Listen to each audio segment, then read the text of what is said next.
From CNN, Hong Kong and London, welcome back. You're watching World Business Today.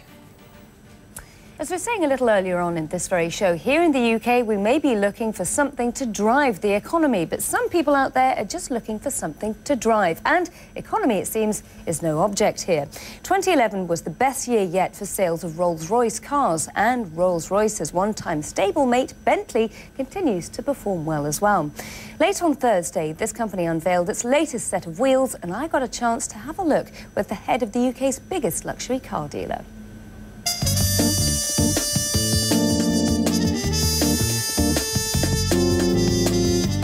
Nothing epitomises British luxury quite like some of the famous British automobiles. Take, for instance, this Bentley. H.R. Owen is the largest retailer of these kind of vehicles in the United Kingdom.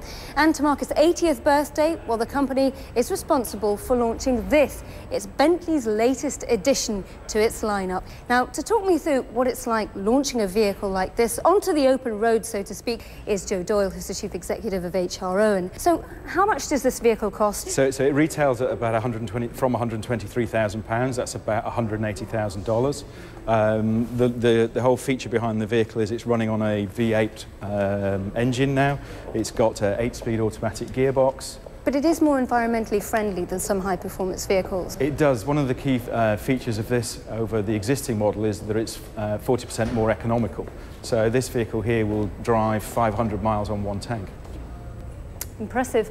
Now, when we talk about the Eurozone, which is obviously in the forefront of everybody's minds, are you concerned that we may see sales slip for vehicles like this outside of the UK? I think certainly in Europe it's going to be very difficult this year. I can see North America continuing to grow, and indeed Asia. For the UK, we're still confident that we can grow, but we are working harder to ensure that happens. And what about emerging markets and people coming to the UK and buying these vehicles? Is that making up for the shortfall here? I wouldn't say there's a shortfall in our sales, because our sales are up for 2010 and 2011. But what it does do is it helps add to that new customer base, people who are domiciled here in the UK and have properties but may have originated from Asia. But it's not just Bentley that's been benefiting from increased demand for motors made for the mega rich. Rolls-Royce has seen its sales be just as strong.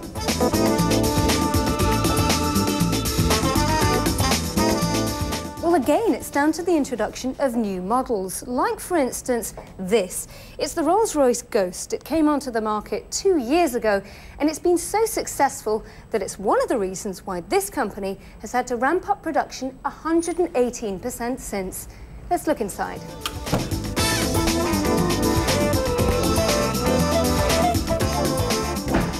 This particular vehicle is a special favourite for the so-called owner-driver market. To the average person, that's probably somebody who's given the chauffeur the day off.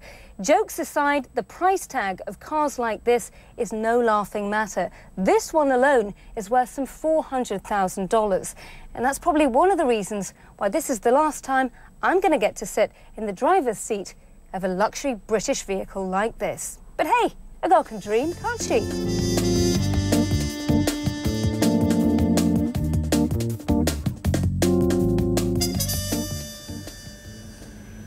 Now, Andrew, perhaps you may be sitting there being a little bit jealous, but actually they didn't give me the keys to that roller and I didn't get to drive it round the block. Must point out, though, it seems as though there's still quite a bit of business to be had out there, because they did invite me to the launch party yesterday evening of that particular Bentley Continental GT V8, and the CEO of H.R. Owen said they're selling about 200 Bentleys, new ones, a year, and then another 100 used, so things are still looking up. Yeah, you sort of get the impression, don't you? If you can afford a Bentley, little things like recessions don't really cramp your style too much, do they? The rich, I guess, really are different, Nina. Very disappointed that you didn't get to take a bit of a spin around the block. I was watching you sitting in that car thinking, I would love to have a go at that. Maybe in another life, though. Here in Hong Kong, by the way, as elsewhere, a roller is pretty much the ultimate status symbol. In fact, would you believe there are more Rolls-Royces per capita here than in any other city in the world, and that's actually according to Rolls-Royce itself. And as economic growth adds to the ranks of the wealthy in China, millionaires there are increasingly keen to flaunt their riches on the road.